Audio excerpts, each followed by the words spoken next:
रामनवमी आमतौर पर देश में हर्षोल्लास के साथ मनाई जाती है, लेकिन पिछले 8 साल में देश में जिस तरह से सांप्रदायिक राजनीति की जा रही है, उसके चलते इस दिन देश में जगह जगह टकराव की घटनाएं हुई। इन टकराव की घटनाओं ने अंतर्राष्ट्रीय सुर्खियां बटोरी और सरकार की जो कार्रवाई थी उस पर भी सवाल उठाए गए। भारत और अमेरिका के बीच 2+2 की बैठक में तो अमेरिका ने इस मामले में भारत को जमकर सुनाया। भारत के अंतर्राष्ट्रीय स्तर हो रही इस बदनामी का कसूरवार आखिर कौन है, देखिए ये रिपोर्ट। बीजेपी शासित राज्यों में आजकल सरकार के फैसले से ज्यादा तेज बुलडोजर हो गया है।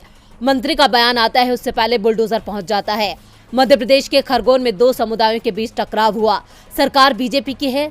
राज्य के गृह मंत्री नरोत्तम मंत्री का बयान आया कि आरोपियों के घरों को पत्थर का ढेर बनाएंगे। गृह मंत्री के बयान के बाद तुरंत ही प्रशासन का बुलडोजर चल गया। 45 मकानों और दुकानों को ढा दिया गया। लेकिन ये बुलडोजर सिर्फ एक वर्ग पर चला। बीजेपी सरकार में प्रशासन धर्म देखकर कार्रवाई कर रहा है। यूपी में भी इसी तरह की कार्रवाई की खबरें रोज आ रही हैं। यहाँ भी बीजेपी की सरकार है और मुख्यमंत्री योगी आदित्यनाथ को तो उनके समर्थक बुलडोजर बाबा बोलते हैं। यूपी सरकार में भी अधिकांश मामलों में बुलडोजर मुसलमानों के मकानों पर ही चलाया जाता है।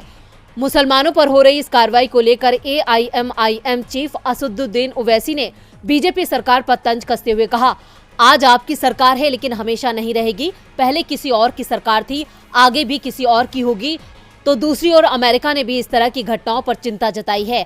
भारत में बढ़ती मानवाधिकार उल्लंघन की घटनाओं को लेकर अमेरिकी विदेश मंत्री एंटनी ब्लिंकन ने कहा कि भारत में मानवाधिकारों का हनन हो रहा है और अमेरिका स्थिति पर नजर बनाए हुए है। मानवाधिकार उल्लंघन की घटनाओं में सरकारी अधिकारी, पुलिस और जेल अधिकारी भी शामिल हैं। जिस समय ब्लिंकन ये बात कह रहे थे, भारतीय विदेश मंत्री S जयशंकर और रक्षा मंत्री राजनाथ सिंह उनके साथ ही थे। दोनों ने ही इसका विरोध नहीं किया, जिससे साफ है कि अमेरिका के सवालों का जवाब मोदी सरकार के पास नहीं था। इससे पहले पिछले हफ्ते अमेरिकी सांसद इल्हान उमर ने मुस्लिम आबादी के साथ मोदी सरकार के रवैये पर सवाल उठाए थे और इस पर बाइडेन सरकार के सवाल न पूछने पर आपत्ति जतलाते हुए ट्वीट किया था, मुझे इस बात की चिंता है कि इस बार हम मोदी को अपना नया पिनोशे बनने देना चाहते हैं।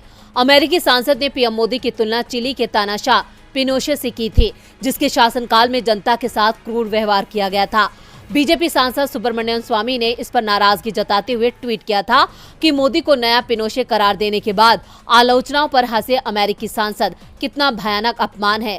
जयशंकर को विरोध करना चाहिए। अब अमेरिका तो भारत पर उंगलियां उठा रहा है, लेकिन भारत सरकार के पास इसका कोई जवाब नजर नहीं आ रहा है।